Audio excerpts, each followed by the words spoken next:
I don't want to be in spotlight, but I want to express myself. I'm facing that problem. Maybe you feel that I don't want to be in spotlight because maybe you don't want the repercussions. A lot of people want to be anonymous, right?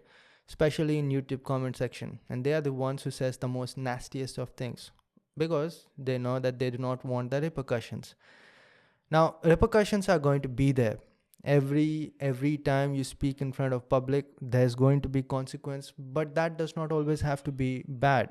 Now, when you really look at it, in your head it is mostly bad, and reality it is mostly good. Right? So you need to go out there and express yourself, and the whole idea of art of speaking is that you become your own manager. Nobody manages your talent. You become your own portfolio. Nobody depicts you. You speak for yourself. You do not need anyone, because as long as you need someone else to represent you, you are always going to be taken advantage of. And that is why you need to be in spotlight. Now I understand when you say that you do not feel comfortable, because that is pretty natural. You're not going to be comfortable in that. Hitarthi, you were a part of October 2020 batch. That is the first batch, right? Now I can understand if you either forgot it, or maybe the art of speaking developed too much and I did not discuss it at that time. But too many eyes looking at you, making you uncomfortable, is completely explainable. And how can I explain it, and why is it a problem? See, we are not used to people looking at you. Like, even if you're sitting in a train, right? You're doing your thing, you're texting someone else, and you find someone continuously looking at you. Will you feel comfortable? Obviously not. Hey, what's your problem? You're going to say. And if that person continues on staring at you, then you're going to run away, probably, or you're going to hit him, punch him in the face, something like that. But it is not comfortable for you for someone to keep on staring at you, until and unless it's an infant baby. If an infant baby continues to stare at you, it's not a problem for you, because that person is not a threat. But what am I talking about? We are talking about it being engraved in our genetics. We do not like it. We do not like when someone is continuously monitoring us. It's a disaster when 50 people are continuously staring at you, and you find yourself in the middle of stage with so many people staring at you.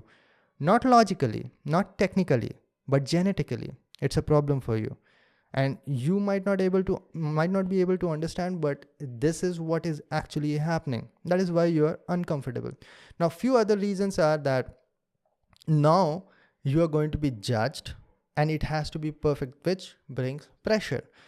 For example, a stand-up comedian can do 100 shows comfortably, not a problem, when they are talking in front of 20 people.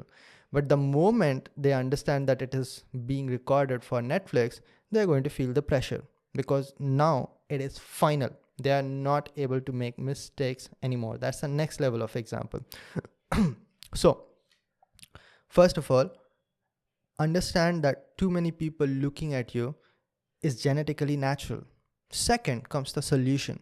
You have to get yourself acquainted. If I pick you, this is Hitarthi, I picked her up and I placed her on a stage where 50 people are looking at her continuously. She's going to be terrified. All of a sudden, so many people looking at her, it's a problem. And Hitarthi picks me up by my hair and throws me in a stage where 50 people are looking at me. That's going to be a problem for me as well. I'm not going to be comfortable. That is why you have to gradually get yourself accustomed to so many people looking at you. I've talked about this before in Art of Speaking as well, that you have to gradually look at those people, understand where you are, give yourself comfortable amount of time to get acquainted. Don't immediately start speaking the moment you hit the stage. Or this works in a general conversation as well. With you are having conversation with 5 different people, and all 5 are looking at you, which obviously they will. You would hate it much more if you're talking to 5 people and they are looking some other way. Then you will be like, who am I talking to? So you'd rather have them look at you. When they look at you, you have a natural problem. So get yourself accustomed to that. Don't put yourself in a double trouble by you having a problem of them looking at you, and at the same time you'll have to think about the impact that you want to create or the message that you want to spend. So let us say you're going to give a 15-minute talk. It is quite understandable if you spend 10 seconds taking a look at the audience, right? So like that, we solve a problem. You want to express yourself and you don't want to be in a spotlight. That's a contradiction. It's never going to be happening.